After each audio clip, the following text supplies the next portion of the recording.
dan kami bertemu Gubernur BI Jumat pekan lalu untuk konsolidasi kebijakan. Penempatan 200 triliun saat jatuh tempo di 13 Maret nanti akan langsung diperpanjang 6 bulan ke depan. Jadi bank tidak perlu khawatir kehilangan likuiditas karena pemerintah akan terus mendukung likuiditas di pasar. Boleh gitu ya. Kami mengharapkan bank lebih bersemangat mencari debitur tentunya dengan tetap menjalankan prinsip kehati-hatian. Jadi kan jangan banyak orang itu, Maret habis, apakah banknya akan kehilangan likuiditas karena uangnya ditarik pemerintah. Dengan pernyataan barusan, saya tegaskan bahwa hal itu tidak akan terjadi. Kami akan evaluasi kembali September nanti, 6 bulan setelah perpanjangan. Harapannya ekonomi sudah semakin bergerak lebih tinggi, berbagai program prioritas pemerintah semakin terlihat hasilnya, dan antara sudah semakin berperan, dan dana non-residen sudah semakin banyak masuk ke Indonesia dengan kinerja ekonomi dan kepercayaan Indonesia yang terus membaik.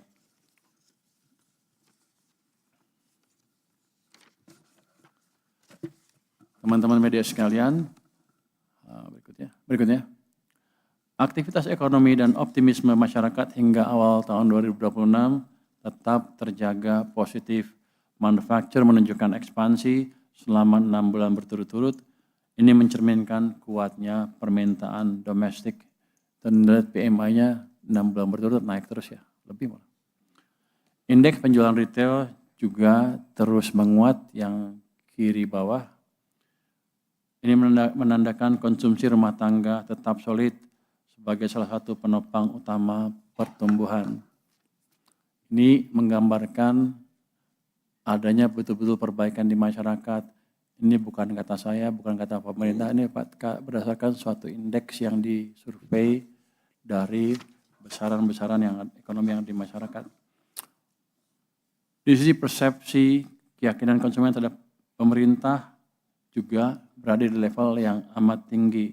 Ini menjadi modal yang kuat untuk menciptakan aktivitas ekonomi yang didukung optimisme terhadap masa depan tata kelola ekonomi Indonesia. Kalau Anda lihat yang kanan atas, kita pakai yang IKKP yang ada base yang kuningnya tuh, sekarang di posisi 117.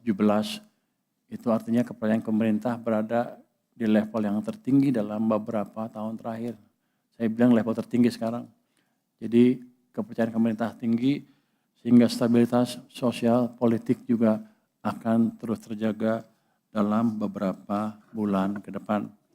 Jadi secara keseluruhan, berbagai indikator ini memberi konfirmasi bahwa fondasi permintaan domestik tetap kokoh.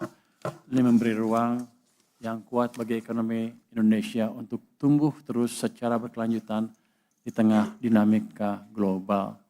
Jadi kelihatannya betul ekonomi kita sudah berbalik arah dan di triwulan keempat dan triwulan 1 kedua akan terus tumbuh lebih cepat.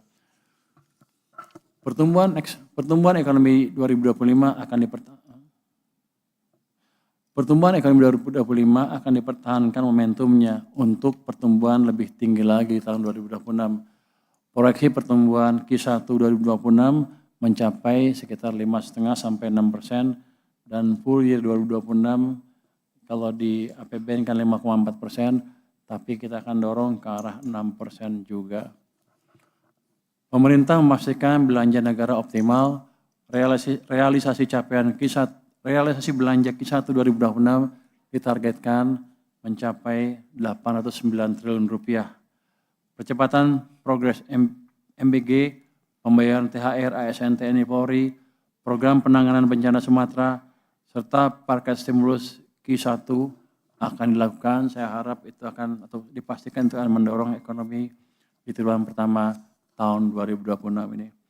Konsumsi dan investasi diperkuat melalui pembangunan 30.000 KDMP, Korporasi Desa Merah Putih ya, sebesar 90 triliun rupiah. Juga pembangunan renovasi perumahan sebesar 20 triliun rupiah, serta groundbreaking proyek hilirisasi dan antara senilai $7 miliar, setara dengan 110 triliun rupiah. Faktor musiman, libur Imlek dan Lebaran, serta kebijakan WFA turut menopang aktivitas konsumsi masyarakat pada triwulan pertama tahun 2026 ini. Next. Untuk menjaga daya beli dan mendorong konsumsi masyarakat selama periode Ramadan dan Idul Fitri 2026, pemerintah menyiapkan paket stimulus yang komprehensif, terutama sektor transportasi dan perlindungan sosial. Untuk kereta api dan kapal laut diberikan diskon 30%, sementara angkutan penyeberangan memperoleh pembebasan 100% tarif jasa kepelabuhanan.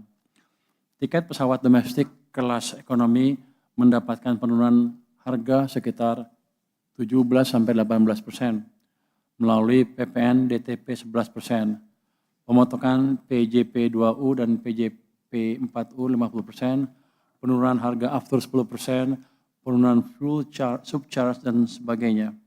Total belanja untuk ini sebesar 0,92 triliun rupiah. Di sisi perlindungan sosial, pemerintah menyalurkan bantuan pangan berupa 10 kg beras dan 2 liter minyak goreng bagi 35,04 juta KPM dengan anggaran total mencapai 14,09 triliun rupiah, serta mencairkan tunjangan hari raya bagi ASN TNI Polri dan para pensiunan dengan nilai total mencapai 55 triliun rupiah. Pemerintah juga akan mengakselerasi beberapa subsidi pupuk.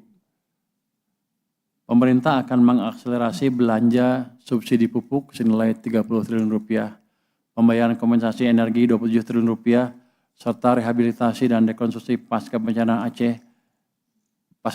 di Aceh dan Sumatera Utara. Hal-hal tersebut menjadi langkah konkret pemerintah untuk memastikan mobilitas masyarakat tetap terjangkau, aktivitas ekonomi meningkat, dan momentum pertumbuhan ekonomi terakselerasi selama periode hari raya hingga triwulan pertama tahun 2026.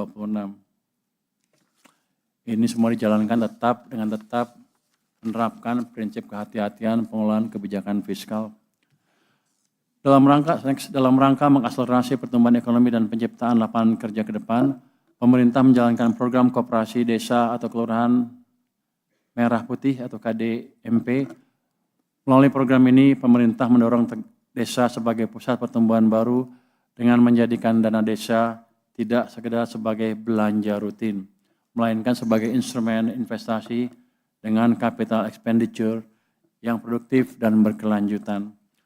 Program ini juga memperkuat ketahanan pangan dan ekonomi desa, memperpendek rantai distribusi agar harga lebih terjangkau, sekaligus membuka lapangan kerja serta mendukung pengentasan kemiskinan.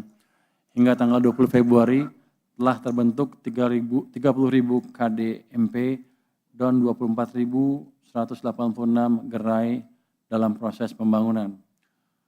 Menunjukkan progres yang solid di lapangan. Ke depan pemerintah menargetkan penyelesaian 30.000 gerai hingga Maret 2026 dan tambah 50.000 gerai hingga Agustus 2026. Dengan dukungan capital expenditure sebesar 90 triliun rupiah pada kuartal pertama tahun 2026, program ini diharapkan menjadi pengungkit investasi desa dan akselerator pertumbuhan ekonomi nasional dari level akar rumput.